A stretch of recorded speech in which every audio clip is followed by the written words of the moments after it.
it's Tori, and today I'm going to be doing my Victober TBR. For those of you who aren't aware, in October there is the Victorian October readathon, or Victober, which is essentially just a readathon in which people are encouraged to read Victorian literature. To participate, all you have to do is read a piece of Victorian literature, so it's very simple. They do have challenges if that's something you enjoy doing, which I do when I can, so I will be going through the challenges and what I want to read for them. I will also link all of the hosts and their announcement videos down below. Basically how the challenges end up working is each of the hosts come up with their own challenge, and then in their announcement video they give recommendations on books that you could read for their challenge. So I will, like I said, link those down below if you're interested in participating and if you would like recommendations for some of the challenges.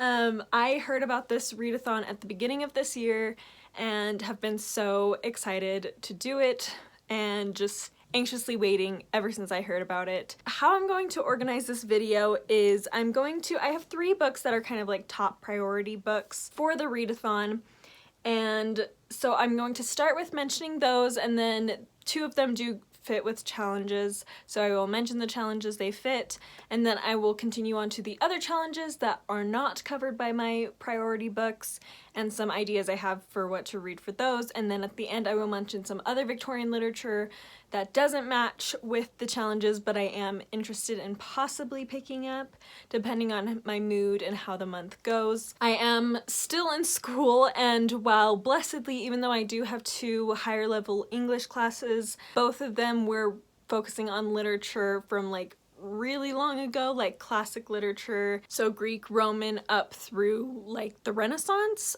So a lot of that literature is not very long, and we're only reading snippets of a lot of the longer works, so it's pretty easy for me to still read what I want, although I am still limited because it's still school. So I don't know how much I'm going to be able to read, but we'll do our best, and let's just get into the books. So the first book I intend to read is actually a reread, which is one of the challenges, to reread one of your favorite Victorian works, and that is Wuthering Heights by Emily Brontë. Earlier this summer I posted a video of my top 5 favorite classics, and I put this on there.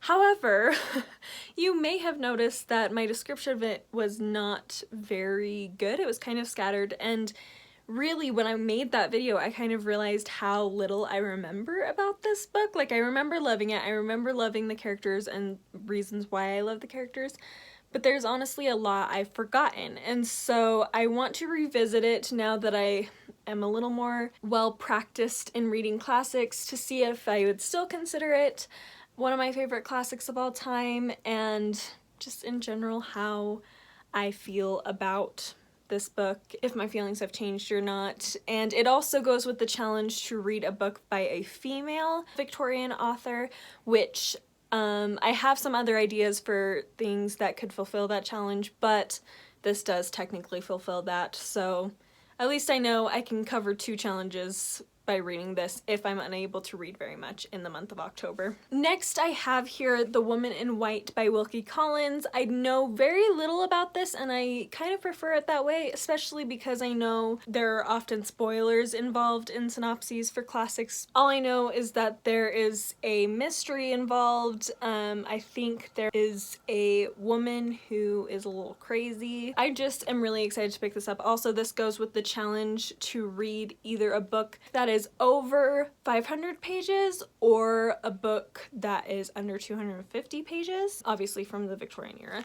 That goes without saying, but this one, technically my edition has 495 pages, I think, around there.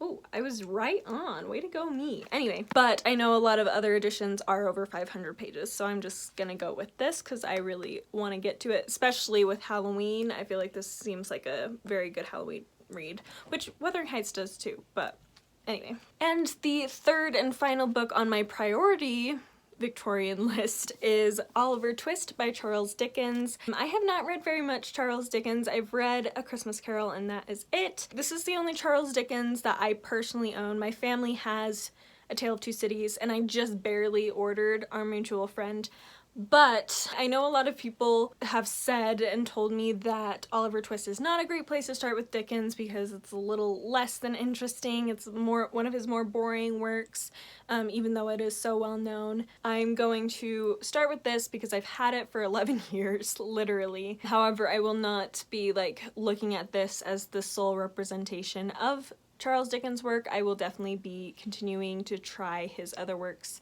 even if I don't end up loving this one. So don't worry, Dickens lovers, I'm not giving up on Charles Dickens. Oh, also, this doesn't really match any of the challenges, so I'm just reading it because I want to. Alright, so the other challenges, I mentioned the challenge to read a book written by a female Victorian author, and well, of course, Emily Brontë matches that. There was a bonus added to that to read one that you've never read before. So, I just got on Kindle, it was free, The Lifted Veil by George Eliot, which I know nothing about, again, beyond that it's a gothic story. It sounds like it'll be great for Halloween. It's only 100 pages, so a novella, so it should be a little easier to get to. And I've never read George Eliot, so it should be fun. I also, for the next challenge, the other challenge is basically to read a more underrated novel or book of any kind published in the same year as your favorite Victorian novel. And of course, my favorite Victorian novel is Tess of the D'Urbervilles by Thomas Hardy. So that was published, I don't know if it covered multiple years because I'm pretty sure it was a serialized novel, but online the year that came up was 1891, and a book that was published in the same year was Daniel Deronda by George Eliot, which I've heard good things about. I did just order this and should be coming in the mail soon, so we'll see if I have time to pick this up. I know it's not super underrated, it's fairly well known, but because I have read so little Victorian literature, I just feel like I want to take time to get to know some of the more well-known works before I dive into really unknown works, if that makes sense. So I feel like Daniel Deronda is one that I don't hear much of at all compared to a lot of other Victorian pieces. So I feel like it counts for me. And I don't even know if I'll get to it, obviously, because life. And then we'll get really quick, finally, into my books that I may end up picking up, depending on my mood, if I don't end up feeling a draw to any of the ones that match the challenges. While I'm at school, the only Thomas Hardy book I brought with me was Two on a Tower, which follows this woman whose husband leaves her to hunt in Africa and doesn't really make it very clear that he's coming back. And so she is basically abandoned and she's trying to figure out what to do with herself.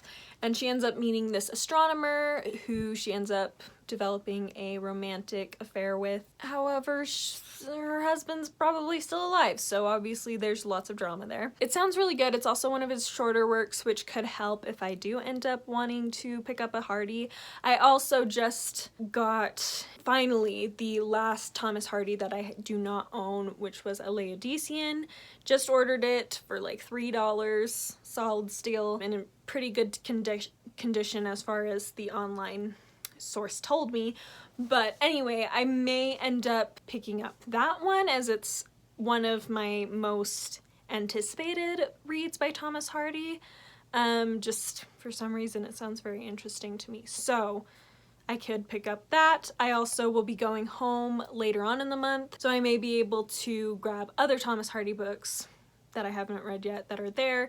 I also just got The Odd Women by George Gissing. I have heard George Gissing compared to Thomas Hardy in his ability to bring in tragic elements, although his settings are more urban and industrial than Thomas Hardy, and that sounds great to me. I love Thomas Hardy, if you haven't realized this yet. So I'm curious to see if I share the same opinion that George Gissing is similar to Hardy. Ended up getting The Odd Women because it sounded the most interesting to me of George Gissing's works that I've heard of. Not that I've heard of that many, but it just sounds really interesting to me. So, and I don't know how long that book is. So that's a possibility for me to read since it is coming. Yes, so basically that is it for my plans for Victober.